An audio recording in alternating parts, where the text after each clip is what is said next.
Hey everyone, Richard Robbins here. Well, the numbers are in for June for the Fraser Valley Real Estate Board, so let's have a look at what's going on. I am going to do something a little different in this video. At the end, I'm going to show you, compare the first 6 months of last year to the first 6 months of this year. And then also, what I did, I took all of the sales from last year and I figured out what percentage happened in the first half opposed to the second half, because that'll give you an idea what's going to happen for the rest of this year. First of all, let's look at January through June. So if we go along, 784 sales January, 982 in February, 1221 in March, 1383 in April, 1517 in May, and then down to 1306. So our sales were off by roughly 14% June over May. Now, in every market across Canada that we report on, it was the same. June was lower in every single one of them, which isn't that uncommon. May can quite often be a busier month in June because, people starting to enjoy summer, kids getting out of school, that sort of stuff. What about active listings? Now, again, months of inventory is really what determines the strength of a market. And all you do is you take the sales, divide it into the active listings at the end of the month, and that tells you your months of inventory.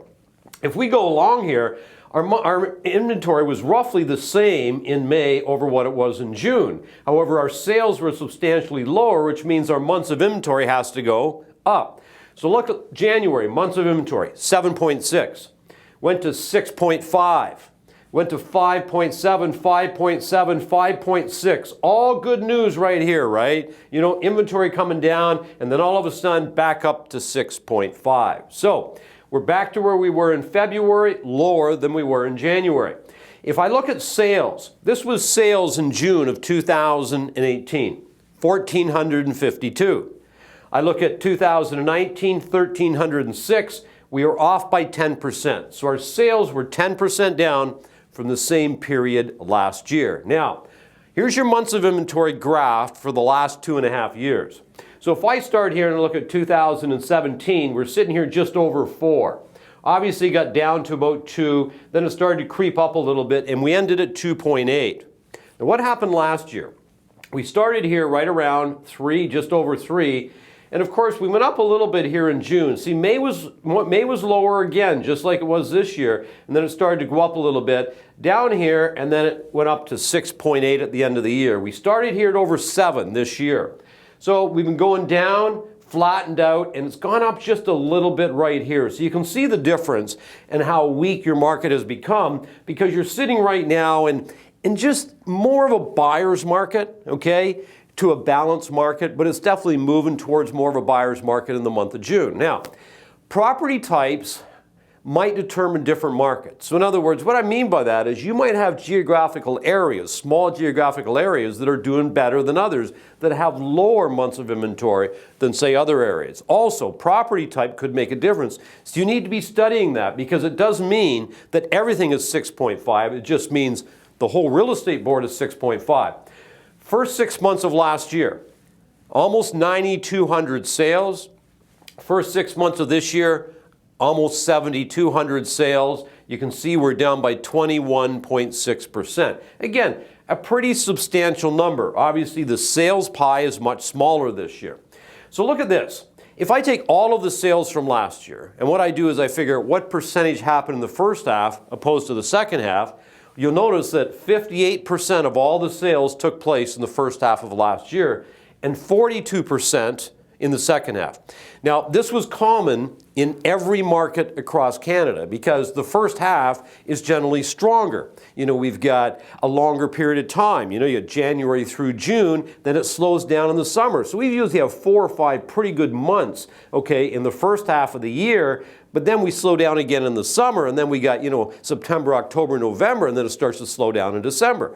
So this is very common, and this is probably going to happen again this year, which means there's less opportunity, isn't there? So here's what I wanted to suggest.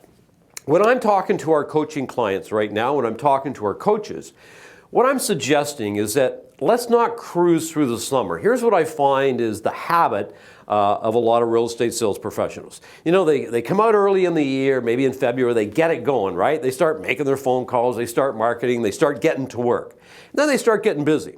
But all of a sudden they hit mid-June, they're moving into July, and they go, okay, I've worked really hard, I'm going to start to cruise through the summer.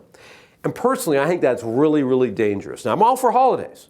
But my theory is this: if we cruise through the summer and if we are not making our phone calls, we're not sending the emails out, we're not prospecting for business, we're not texting people, we're not sending out videos, whatever it is you do to generate business, if we're not doing lead gen and lead conversion, then what happens is we have a very weak September, October, and November.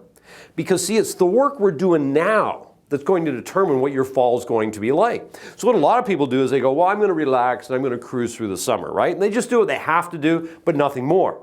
Then all of a sudden they get Labor Day and they go, okay, once Labor Day's over, I'm back at her, man. I'm going to get back to work again. You know what I mean? We got to enjoy the great Canadian summer.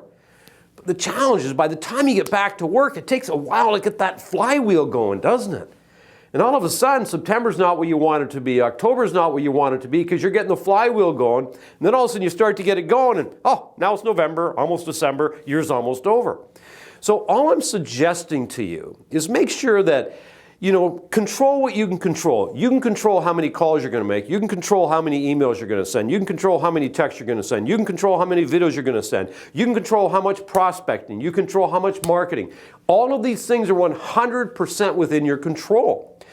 And if you say, what I'm going to do is every day when I work in the summer, I'm going to work. Now, if you're going to be off, be off. But if you're going to work, work. Don't cruise. The danger's in the cruise. And say, you know, 60, 90 minutes, 120 minutes a day. I'm going to do lead follow-up, I'm going to do lead generation, and I'm going to do lead conversion. And if you do that, I promise you this, you're going to have a strong fall. Even though sales might be off a little bit, no big deal. Don't get caught up in the market. You are not the market. The market is the market. But if you do more than everybody else, you're going to capture a bigger pie, okay? Bigger piece, I should say, than everybody else. So don't get so caught up in the drama about the market. The market is the market. You can't change that. The only thing you can control is what it is that you're doing every day to be successful. And that is 100% within your control. Anyway, I hope this was helpful. Enjoy the summer. And remember, everybody, it's a beautiful life. Make it count.